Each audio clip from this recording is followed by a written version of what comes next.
te. Singa famille benda naka mekata na te. Mutuana loba bongo a raisonné ki musika te. Okondi mandeko na yo propre. Nakata famille na yo. Me azuluka liwa na yo. Alingi yo kufa. Posa na ye eza kifa longolo na mokili. Moko utiko benga nga yawa. Bandeko na ye propre. Famille na ye. Leki na bango azobala. Famille ke koyebisa mobali. Ke mwana na biso ozo lingo bala. Leki na biso ozo lingo bala. Kobala yete. Aza na sida. Kobala yete bala mwasi mususu. Soko mona famille eza na bato bazo lukali wana yo. Eza na entourage na yo. Ba camarade. Famille. Connaissance na yo. Bazo sala nyonso tu. Polongo la mokili. Chabango musika. Yango de singa famille ekatanaka. Pourtant ozo luko boma muninga. Ndeko na o obobote na makila. Obangi bitute makila na yo. Ozo lingo boma ye. Apozo yebisanga singa famille ebenda na mekata na ate. Mayo okufa. Okufa. Mutu moko azo luka kali wana yo. Okufa yaya. Oui, appartement na biso oh mama bijou lobaka, appartement simple. Tous en a deux sortes, il y a appartement simple.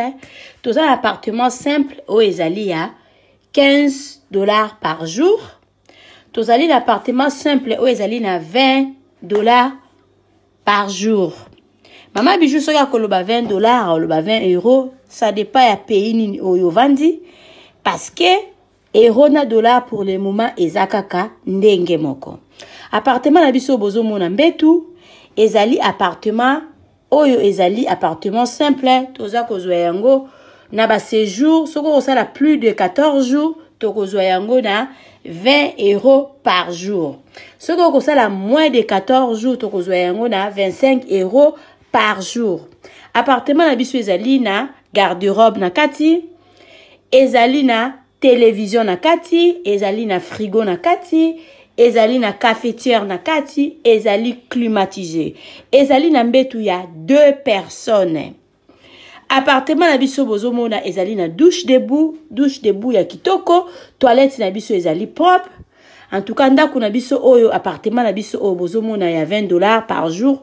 Yango yo eza kitoko makasi. Toza na appartement oyo ezali ya $15 par jour.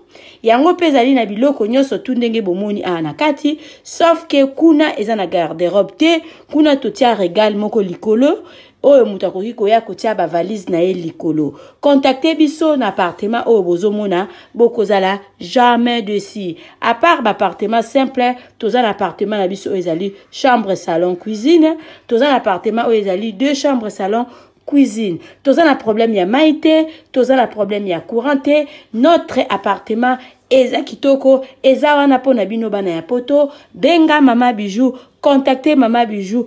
Okozala jamais desi. Ndaku na biso ezali na sécurité assurée. Mama bijou alobaka ndaku ya $15, zwa yango penza na valeur ya $15, kozwa yango na valeur ya ba 5 étoiles te. Benga ngai na pesaka toujours adresse na biso.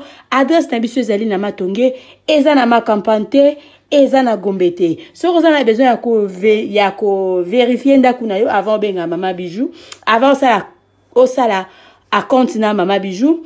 Benga nga la pesa o numéro ya gérante na biso, kende visiter place na yo. Yaka zongela mama bijou pona osala réservation na yo. Borozala jamais desi ndaku na biso ezawana pona ba séjour na bino. Merci. Et surtout, n'oubliez pas de cliquer la cloche de notification qui est juste à côté de abonner pour être notifié à chaque fois que je vais mettre une vidéo sur YouTube. En faisant ce petit geste, vous m'aidez non seulement et aider aussi ma chaîne à grandir. Alors mes abonnés, alors mes loulous, je compte sur vous. À bientôt.